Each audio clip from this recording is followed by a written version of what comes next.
I tried some of the best action cameras of 2025, and in this video, I'm gonna rank them in a tier list based on their value for money, overall performance, and more. Links to all of the products will be in the description below. GoPro Hero 13 Black. Pack some serious upgrades with magnetic mounting, 3 new lenses, and a beefier battery that lasts 10% longer than before. The 400 FPS slow motion capability at 720p is pretty impressive, and the new HLG HDR video recording really makes the footage pop. While it's a solid camera at $399, I feel like it's missing that special something to make it truly revolutionary. But hey, that Wi-Fi 6 for 40% faster transfers is definitely nice to have. Based on what it offers and its price point, I'm putting this one in great tier. It's fantastic for most users but doesn't quite reach that next level. Akaso Brave 8 Elite. Coming in at $199, this budget-friendly option actually delivers decent 4K 60p footage with some surprisingly good color reproduction. The battery life is solid, giving you about 80 minutes of 4K recording, and you get a spare battery in the box, which is pretty sweet. The big letdown is the terrible image stabilization and that tiny internal microphone. You'll definitely want an external mic for this one. For the price point of what you get, I'm placing this in the good tier. It's perfect for beginners or anyone who wants to dip their toes into action cameras without breaking the bank. DJI Osmo Action 5 Pro. This thing is an absolute beast with its 1 to 1.3 inch sensor and mind-blowing 13.5 stop dynamic range. The 4-hour battery life is insane, and that 960 FPS super slow motion capability just blows everything else out of the water. What really sets it apart is that built-in pressure sensor and the ability to go 20 meters deep without a case. Plus, the new subject tracking is just chef's kiss. This is a no-brainer God tier placement for me. DJI really knocked it out of the park with this one. GoPro Max. The waterproof design without needing a case is nice, and the stabilization is actually pretty solid. But man, the video quality is just okay. And that stitching can be really hit or miss, especially with objects close to the camera. Plus, being limited to 24 or 30 frames per second with no slow motion is a real bummer. Looking at what it offers versus modern action cams, I've gotta put this in the average tier. It's not bad, but there are better options out there unless you're specifically after 360 footage. Olympus Tough DG7. This thing is built like a tank. It's waterproof, dustproof, freeze-proof, shock-proof, and even crush-proof.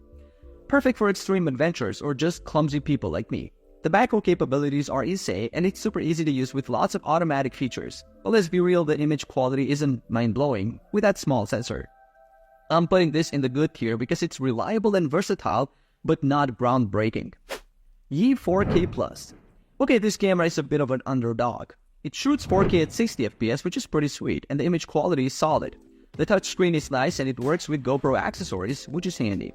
But it's not waterproof without a case, and the USB-C port can be a pain to open.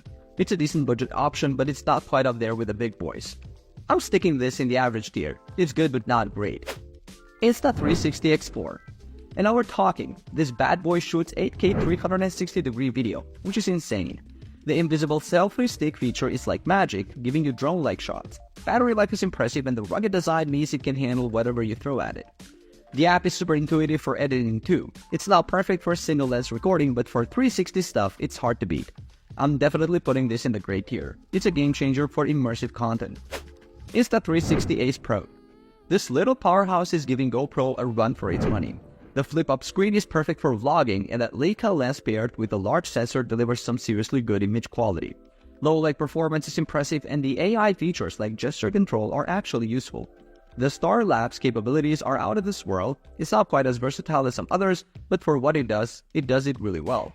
I'm placing this solidly in the great tier. It's a fantastic option for content creators. Akaso V50X. Shoots 4K at 30 FPS with electronic image stabilization that works amazingly well for the price point. The waterproof case lets you dive up to 131 feet, and the adjustable field of view from 70 degrees to 170 degrees gives great flexibility for different shooting scenarios. While the audio quality is somewhat mediocre and the smartphone app is pretty bad, the touchscreen interface is responsive and the dual battery system gives you plenty of recording time. For beginners or anyone on a budget who want decent 4K footage, this is a solid choice. I'm putting this in the great tier. Insta360 ONE RS. The modular design is what really sets this camera apart. You can switch between 360-degree and standard action cam shooting by just swapping lens modules. The 4K boost lens with its half-inch 48-megapixel sensor captures stunning footage, and the flow state stabilization keeps everything buttery smooth. My only real complaints are the tiny 1.5-inch preview screen and some minor image quality issues in certain conditions. For creators who want versatility without compromising too much on quality, this belongs in great tier. Insta360 Go 3S. This tiny powerhouse now shoots 4K at 30 FPS with improved bitrate at 120 megabytes per second, making a huge jump from its predecessor. The autofocus locks onto faces quickly, and the weight reduction feature works impressively well for vlogging. While it doesn't support external microphones and can sometimes over-sharpen footage, the smartphone app is absolutely fantastic. With powerful editing features for vloggers and anyone who needs an ultra-portable action cam, I'm confidently placing this in the great tier. Insta360 X3. Packing dual 48-megapixel sensor with f1.9 aperture lenses, this camera delivers impressive 5.7K 360-degree footage with active HDR that handles bright scenes really well. The large touchscreen and invisible selfie stick effect make it super fun to use, plus you get features like Me Mode for Matrix-style shots. However, the single-lens 4K videos can look a bit soft, and the detailed processing sometimes looks more synthetic than competitors. While it's versatile and user-friendly, some quality inconsistencies make this a good tier camera for me. GoPro Hero 12 packs incredible video performance with 5.3K at 60 FPS and now supports HDR video, which makes a huge difference in low light. The battery life is significantly improved, and I love the new Bluetooth support for wireless audio recording.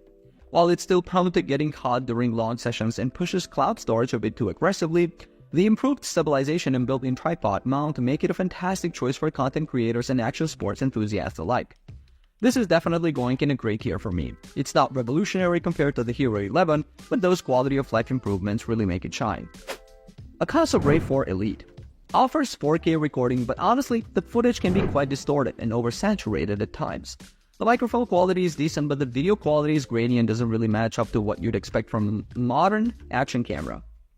While it's marketed as a budget alternative, there are better options out there for the price point. I'm putting this one in average tier. It works, but that's about it. Akaso EK7000 Pro comes with impressive 4K 30fps video capabilities and 20-megapixel photos. Plus, the electronic image stabilization actually does a solid job. The waterproof case lets you dive up to 131 feet, which is pretty sweet for underwater adventures. While the battery life could be better and you'll need to buy a microSD card separately, the price point makes it an attractive option for beginners. This one's going in good tier for me. It's a great value proposition for what you get. GoPro Hero 11 features that sweet 8:7 sensor aspect ratio, which is perfect for social media content. Plus, you get some really cool features like Hyperview for immersive POV shots. The horizon lock feature is mind-blowing when it works, though it's limited to certain video modes. While it doesn't hugely improve image quality over previous models, the versatility for different aspect ratios and the polished user experience make it a solid choice. On placing this in good tier, it's still a fantastic camera, just slightly overshadowed by its successor. Wolfing GA300. This little camera packs a punch with 4K 60fps video and 24-megapixel photos. I love the included plug-in microphone for great audio quality, a rare find at this price point. The 6-axis EIS does a decent job smoothing out footage, but it's not quite up to par with pricier options. It's a solid choice for beginners or casual users who want decent quality without breaking the bank. While it performs fully good lighting, low light performance is a bit lacking. I'm placing this in the average tier. It's got some nice features, but there are better options out there for serious action cam enthusiasts. DJI Osmo Action 4. Holy moly, this thing is impressive. The large 1 to 1.3-inch sensor delivers stunning image quality, especially in low light. The magnetic mounting system is genius. I can't believe how easy it is to switch between mounts. Battery life is solid, and the color-corrected diving mode is a game changer for underwater shots. The only downside, it's a bit pricey, but for vloggers, adventurers, and anyone who demands top-notch quality, this is hard to beat. I'm confidently placing this bad boy in the great tier. It's a serious contender for the best action cam on the market. SJCam SG8 Pro.